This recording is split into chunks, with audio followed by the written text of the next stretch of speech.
मुझसे बात करने के लिए चारू को लाने की क्या जरूरत थी? मुझसे कहते तो मैं खुद आ जाता। तुम घर जाओ चारू, मैं इनसे बात करके आता हूँ। यहीं रुकने दो उसे। यहाँ जो भी हो रहा है उसे भी तो देखने दो, फिर गांव में जाकर बताएगी ना सबको। तो ठीक है, रुक जाओ चारू, दोनों साथ में ही चलेंगे। यूं आए और बात की और चल दिए। ये दिल्ली नहीं है बेटा, ये देवरकोटा है। यहाँ से हम जिसे चाहे ऊपर पहुँचा सकते हैं।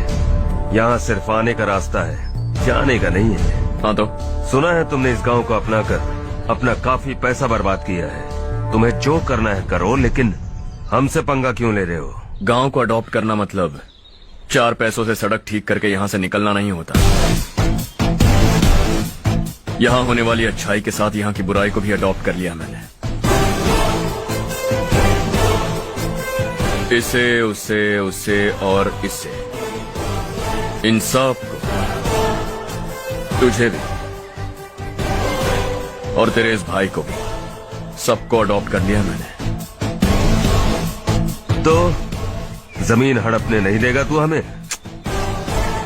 मैं तो तुम्हारे काले धन का हिसाब लगाने यहाँ आया था। लिख कर लाया, कहीं गलती से कुछ भूल न जाओ। जिले में 43 हाई स्कूल के मरम्मत करने का फंड हजम कर गया, वापस करो।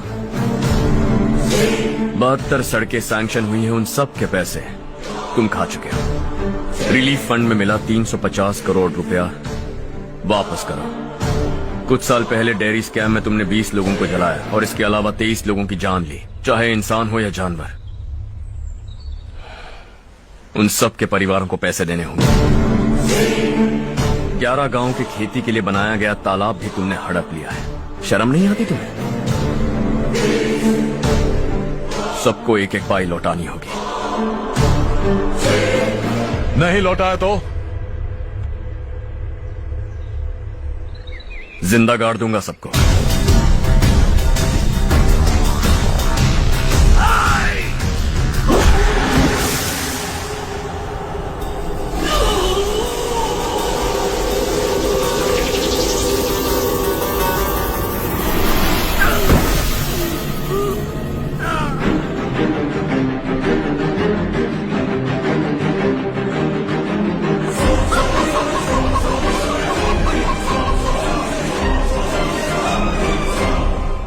लौटानी होगी।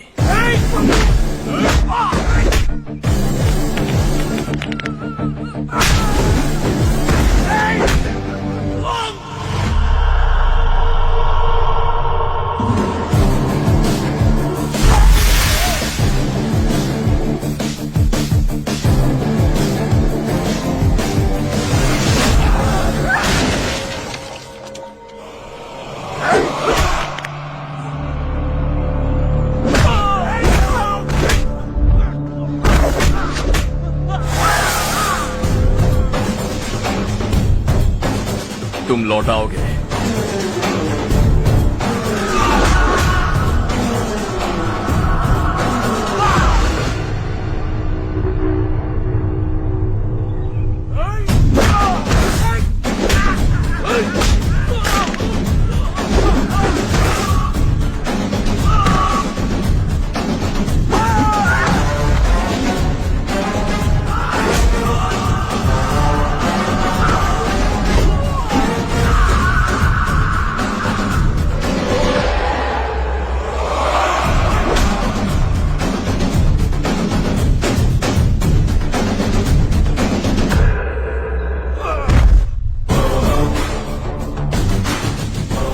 दिल्ली में मैंने तुझे शराफत से समझाया था, ये देवरकोटा है और देवरकोटा मेरा अपना गांव है।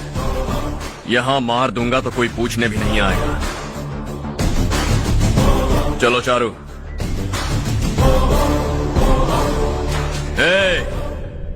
बहुत हड़प लिया तुमने इस गांव से, सब वापस करो, वरना लाशें भी नहीं मिलेंगी तुम्हारी।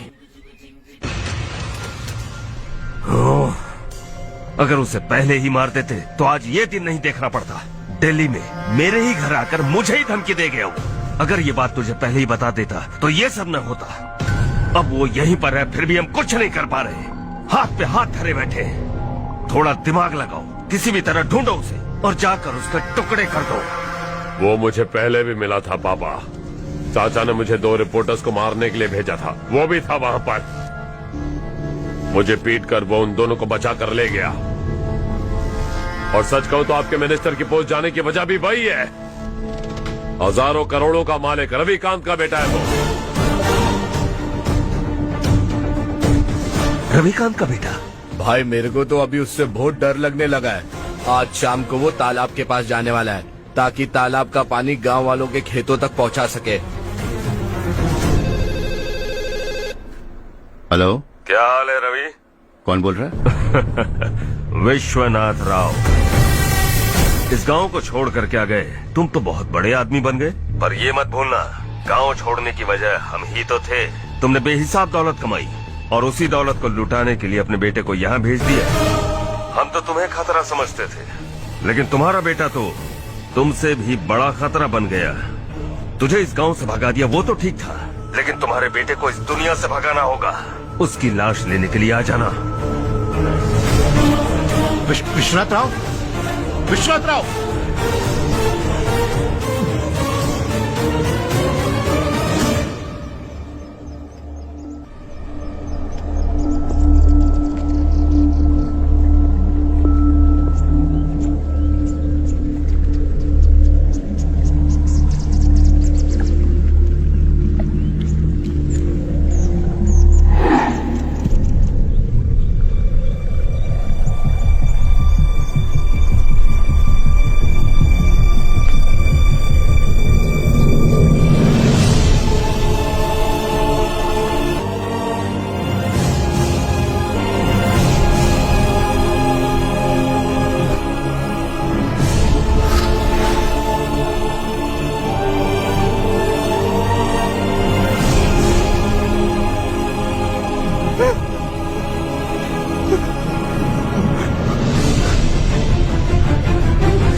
दवाई टाइम पे दे देना, ठीक है? Okay doctor. Doctor, yes.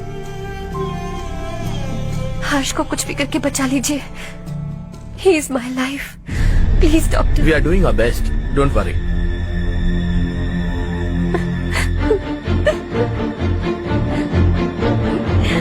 मैं हर्ष के बिना नहीं जी सकती मैम। मैं उसे जान से भी ज्यादा प्यार करती हूँ। तुम ये कह रही हो कि तुम हर्ष को पहले से जानती हो? जानती हूँ, हम कॉलेज में ही मिले थे। हम एक दूसरे के बिना नहीं जी सकते। जब मुझे पता चला कि वो हमारे गांव के रविकांत जी का बेटा है तो मैं उनसे दूर होने लगी माँ। वो मुझे बिना बताए यहाँ पर आ गया माँ। उसे यहाँ पर देखकर मुझे लगा कि वो मेरे लिए आया है, इसलिए मैं उससे और दूर होने लगी। लेकिन वो मेरे लिए नहीं, इस गांव के लिए यहाँ पर आया था। वो अच्छा लड़का है पापा, आपसे, मुझसे, इस गांव से भी अच्छा है, बहुत अच्छा है।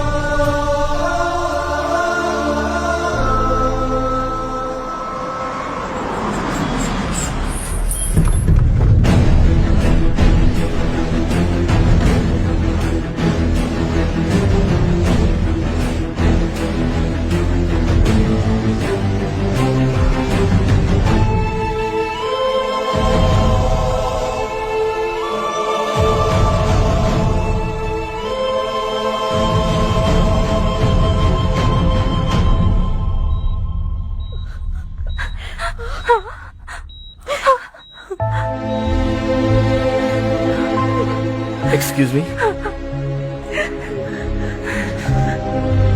मैं हूं डॉक्टर गणेश। इन्हें 2 जगह स्टैब किया गया है, काफी ब्लड लॉस भी हुआ है। हमने सर्जरी की, नाउ इज ऑल राइट। इस हॉस्पिटल को इन्होंने अपनी देखरेख में बनवाया है। I felt very happy for what he was doing. इन्हें इस हालत में देखकर मुझे बुरा लग रहा है। I am sorry sir.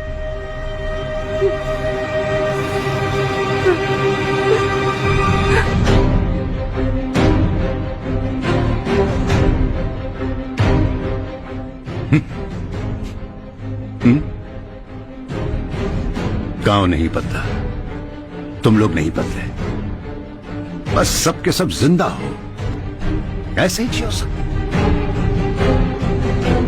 एक ही बेटा, इकलौता बेटा मेरा, कम से कम उसे तो छोड़ दो। अरे क्या है इस गांव में? बस अपना गांव, अपनी जमीन, बस इतना ही है ना? यही भरोसा, 2 वक्त की रोटी के लिए, बस इसीलिए सब कुछ चल रहा है ना? वो चला जाएगा तो तुम सबका क्या होगा, यही सोच रहे हो ना? तो सुनो, जिंदगी भर जब तक तुम सब जिंदा रहोगे, मैं तुम सबकी सारी जरूरतें पूरी करूंगा। अगर मेरे बेटे को कुछ हुआ तो मैं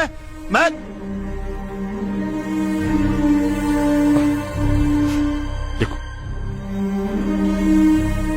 मैं हाथ जोड़ता हूं, मेरे बेटे को बख्श दो। मैं तुम सबसे अपने बेटे की भीख मांगता हूं, प्लीज।